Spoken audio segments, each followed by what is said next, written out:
अस्सलाम वालेकुम वरहमतुल्लाहि वबरकातुहू। दोस्तों, मेरा यूट्यूब चैनल है हाफिज़ मुज़म्मिल शाद के नाम से। आप सबसे दोस्तों से गुजारिश है मेरे इस चैनल को लाइक, कमेंट और सब्सक्राइब करें।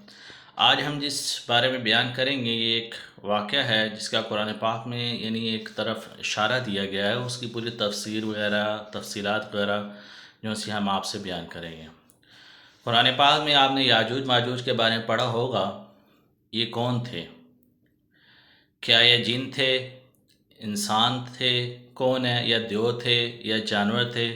असल से सवाल ये नहीं ये कौन है। इस्लाम में याजूज माजूज का ज़िक्र कुरान और हदीस में किया गया है। क़ुर्ब क़यामत के 10 बड़ी निशानियों में से एक निशानी बताई गई है, बड़ी है। इस फितने का ज़िक्र तौरात में भी है, कुरान और हदीस में भी इसका ज़िक्र है। 3 सवाल यहूदियों ने नबी करीम सल्लल्लाहु अलैहि वसल्लम से किए हैं, जो यहूदी आलिम ने उनको बताया ताकि पता चले कि नबी करीम सल्लल्लाहु अलैहि वसल्लम सच्चे नबी हैं। सवाल नंबर 1 है, वो कौन सा मुसाफिर है जो दुनिया के 3 कोनों तक गया है। सवाल नंबर 2 है, असहाबे कहफ कौन हैं। और सवाल नंबर 3 है, रूह क्या है। आयत नंबर 65 कुरान पाक सूरह कहफ की है। 580 हिजरी में कबल मसीह में पैदा होने वाले फ़ारिस के बादशाह थे। इनके लिए मसीहा का लफ्ज़ यहूदियों ने इस्तेमाल किया। जुल्करनैन एक ऐसे बादशाह थे, तारीख़ में इसकी मिसाल नहीं मिलती। पारसा में बच्चों को अखलाकियात और दूसरे कवानीन 10 साल के बच्चे होते तो काजी के पास भेजते सीखने के लिए। 15 साल की उम्र में फ़ौजी ट्रेनिंग बच्चे लेते। यूनान से जुल्करनैन की जंग भी हुई। सिकंदर आज़म बुत परस्त था। जुल्करनैन का जिक्र आसमानी किताबों के अलावा दुनिया की किताबों में भी जिक्र है। इसका जुल्करनैन का लफ्ज़ कुरान और तौरात में भी जिक्र किया गया है। इसके लफ्ज़ी मानी है 2 सींग वाला। मीडिया के बादशाह ने काफ़ी टैक्स लगाता था। पारसा मीडिया सल्तनत की रियाया था। जुल्करनैन दुनिया के 3 कोनों में गए। एक हिस्सा अफ़गानिस्तान, बलोचिस्तान और ईरान है। दूसरा हिस्सा आर्मीनिया, अज़रबैजान और तुर्की का हिस्सा है।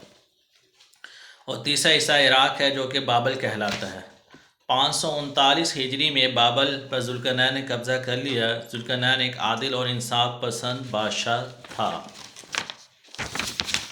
जुल्करनैन फ़ारस का बादशाह थे और तारीख़ इनको किन अल्फाज में याद करती रही। बाबल की फ़तह और यहूदी आबादी के आज़ाद कराने की वजह से पहचाने जाते थे।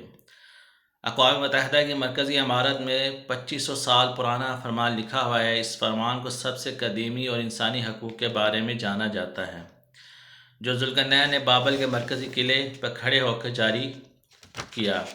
मैं जुल्करनैन मेरी सल्तनत के तमाम लोगों को तहज़ीब और सकाफ़त और मज़हब का एहतराम करूँगा। ये उनका जो ख़िताब था वो ये था कि मैं जुल्करनैन मेरी सल्तनत के तमाम लोगों की तहज़ीब और सकाफ़त और मज़हब का एहतराम करूँगा और अपने तमाम नाइबीन को इसका हुक्म देता हूँ कि अपनी सल्तनत में ग़ुलामों की ख़रीद फ़रोख्त पर भी पाबंदी आयद करता हूँ, यानी कि ग़ुलाम नहीं ख़रीदे जाएंगे।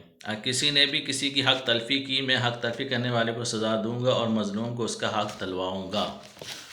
मेरी सल्तनत में तमाम लोगों को जो भी मज़हब या पेशा चाहे उसकी इजाज़त है, बशर्ते कि किसी की हक़ तलफ़ी ना की जाए। सूरह कहफ में आयत नंबर 84 में है, हमने इसे ज़मीन में क़ुव्वत दी और इसी हर चीज़ का सामान मुहैया किया। इस आयत में बताया जा रहा है कि अल्लाह ने इसे बड़ी क़ुव्वत की बादशाहत अता की थी। जुल्करनैन की हुकूमत मौजूदा दौर के पाकिस्तान से लेकर यूनान के सहलों तक थी। दुनिया की 44% आबादी जो उनसे जुल्करनैन की सल्तनत का हिस्सा थी।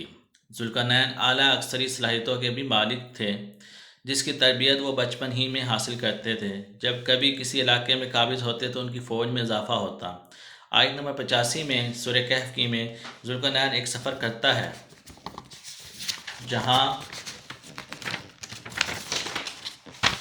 उसका सामना याजूज माजूज से होता है और एक मुक़र्रर वक्त तक उनकी राह बंद ही कर दी। याजूज और माजूज की यहाँ तक कि वो सूरज के डूबने की जगह तक पहुँच गया और उसे एक कीचड़ नुमा चश्मे में ग़ुरूब होता हुआ पाया और इसके पास एक कौम को भी पाया। अल्लाह ने कहा, जुल्करनैन या तुम इनको सज़ा दो या इनके लिए इनकी बेहतर परवरिश अख्तियार करो। मीडिया और पारसा के होना ये जुल्करनैन का मतलब है। सूरज मगरिब से ग़ुरूब होता है, इसका मतलब है कि जुल्करनैन मगरिब की जानिब रवाना हुए। قدیمی آرمیہ موجودہ آرمیہ سے 3 گنا بڑا تھا، 3 آبی ذخائر موجود تھے۔ جھیل سہوان کی طرف ذوالقرنین بڑھے تھے۔ یہ کالی رنگت اور کچن نما ہے۔ جھیل ارمیہ، جھیل وان اور جھیل ساوان موجودہ آرمانیہ میں جھیل سہوان موجود ہے۔ قرآن تصدیق کرتا ہے کہ ذوالقرنین ایک عادل بادشاہ تھا۔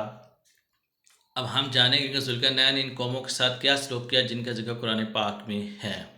انشاءاللہ ہماری اگلی ویڈیو میں اس کے بارے میں آپ کو تفصیلات بیان کی جائے گی۔ اللہ تعالیٰ آپ کو جو سمجھ بود عطا فرمائے قرآن پاک کی، حدیث کے علم کی۔ السلام علیکم۔